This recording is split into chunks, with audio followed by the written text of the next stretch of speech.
రే ఎవరో శ్రీరాముని గురించి తక్కువ చేసి మాట్లాడుతున్నారంట్రా. వాళ్ళెవరో బుద్ధి లేకుండా వాగేస్తుంటారు. వదలరా. మన శివయ్య శ్రీకృష్ణుడి గురించి కూడా తప్పుగా మాట్లాడుతున్నారంట్రా. తెలిసి తెలియకుండా మాట్లాడేస్తుంటారు మావా. వదులు. మన అమ్మవారి గురించి కూడా అసభ్యకరంగా వాగుతున్నారంట్రా. ఎన్నిసార్లు చెప్పేది నీకు? తెలిసి తెలియకుండా మాట్లాడేస్తుంటారు. వదిలే. చాలా పనున్నాయి మాకు. ఓడెవడో మీ కులాన్ని తక్కువ చేసి మాట్లాడతాడంట.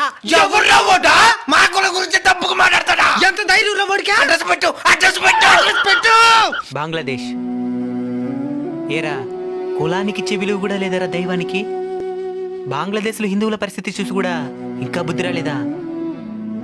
అక్కడ నీది ఏ కులం అని అడగడం లేదు. నువ్వు హిందూ అయితే చాలు మారణ హోమ సృష్టిస్తున్నారు. కులగజ్జితో కళ్ళు మూసుకుపోతే ఏదో ఒకరోజు మన తల కూడా తెగిపడక తప్పదు. ప్రతి మతంలో మంచి వాళ్ళు కూడా ఉంటారు, నేను కాదనను. కానీ చెడ్డ వాళ్ళ దగ్గర నుంచి మనల్ని ఎవరు కాపాడతారు? మనల్ని మనమే కాపాడుకోవాలి. అది మన ఐకమత్యంతో మాత్రమే సాధ్యం.